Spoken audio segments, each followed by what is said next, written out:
in the early years of the 20th century. This world was being watched closely by intelligences greater than man's.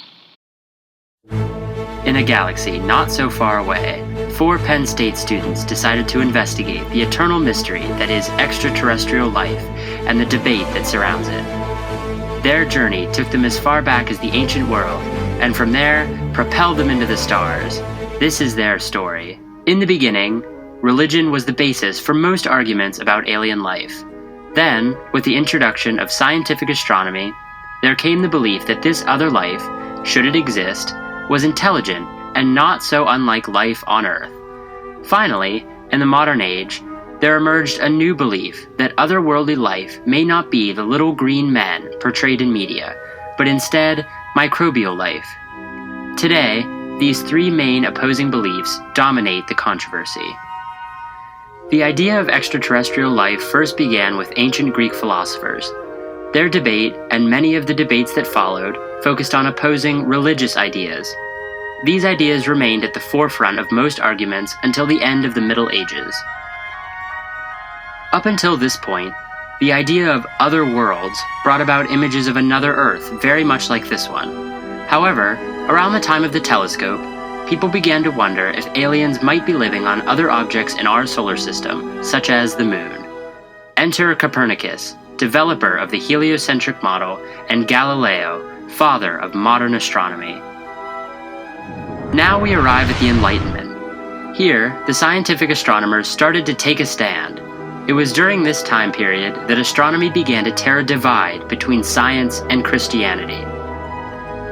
From 1800 on, as religion began to retreat from the sciences, the debate turned into a media frenzy, with conspiracy theories and hoaxes like the Mars Canal controversy and the Great Moon hoax running rampant in the growing entertainment industry.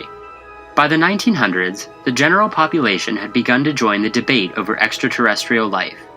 In the glamorous era of the War of the Worlds, E.T., and Star Wars, I am your father. Every little kid dreamed to see a flying saucer shoot across the sky or save the galaxy from some new threat. The debate over alien life entered the public eye in full force when accounts of contact with aliens began to surface all over the country.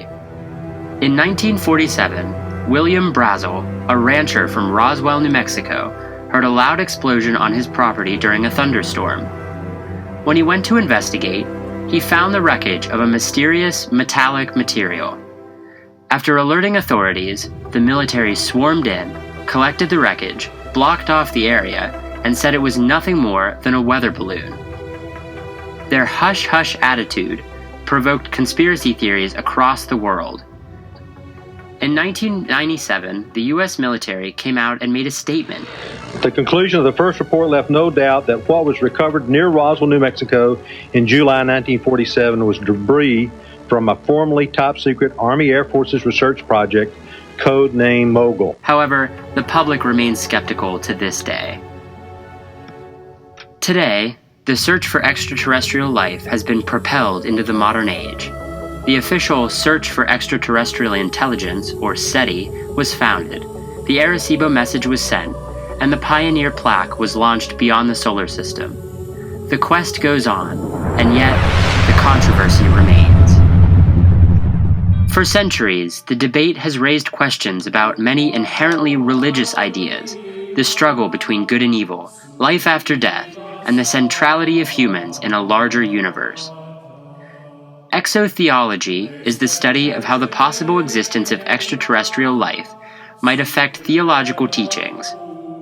In traditional readings of the Bible, God had only 2 purposes in mind when he created the universe.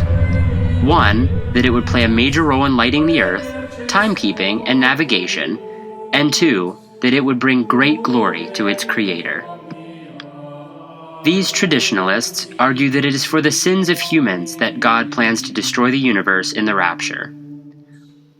Because Christians could never believe that their merciful God would destroy other life for the fault of humans, they concluded that there could be no other life than that on Earth. However, proponents of alien existence counter this argument by again citing the Bible. Many theologians argued that although the Bible does not include any scripture which acknowledges the existence of extraterrestrial life, it doesn't rule it out either. Supporters of this no argument against is an argument for belief like to cite John 10:16, which reads, "I have other sheep that are not of this sheep pen. I must bring them also. They too shall listen to my voice, and there shall be one flock and one shepherd." Perhaps, supporters say, these other sheep are meant to indicate alien life. People have long pondered the existence of these sheep, perhaps of a more intelligent variety. Countless abductions and sightings have been reported, suggesting potential alien existence.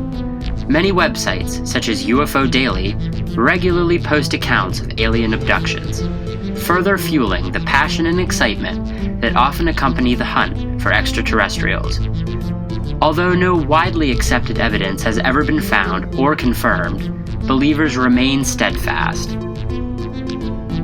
Government secrecy has also made many individuals firm believers in alien life. A former CIA agent has stepped forward to divulge his face-to-face encounter with aliens at Area 51, allegedly confirming what people have questioned for years, that aliens do exist.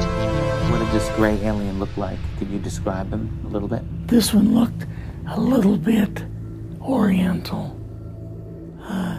Brain was kind of a little bit bigger.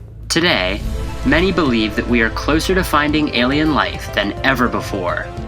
NASA has predicted that within the next 20 years, extraterrestrial life will be discovered.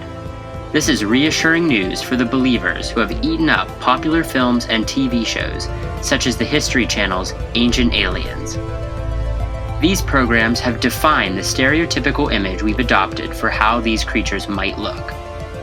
However, in a report published in NASA's Astrobiology magazine, they confirm that this prominent interpretation is most likely inaccurate. Thanks to the help of modern technology, many scientists and civilians alike have begun to move away from this image as well.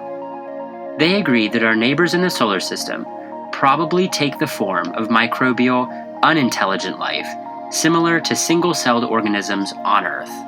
Dimitar Sasalov, professor of astrophysics at Harvard University and director of the Harvard Origins of Life Initiative, states that life is a natural planetary phenomenon that occurs easily on planets with the right conditions. One such planet being Mars. Samples of rock collected by NASA's Mars rover showed the presence of the 6 elements that are necessary for life. Additionally, the rover collected a sample of smectite, a type of clay that only forms in the presence of water. Although these findings do not guarantee life, they do support the idea that Earth is not the only planet that is hospitable to the needs of living organisms.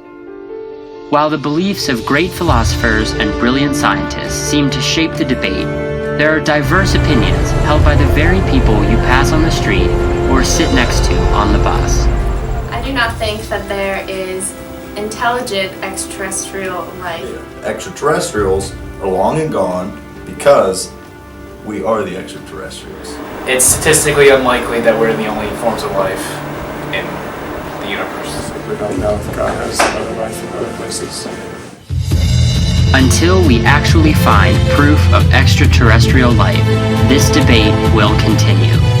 And while the answers may seem as distant as the stars, it is in our nature to search, to find, and to discover the mysteries of our vast universe.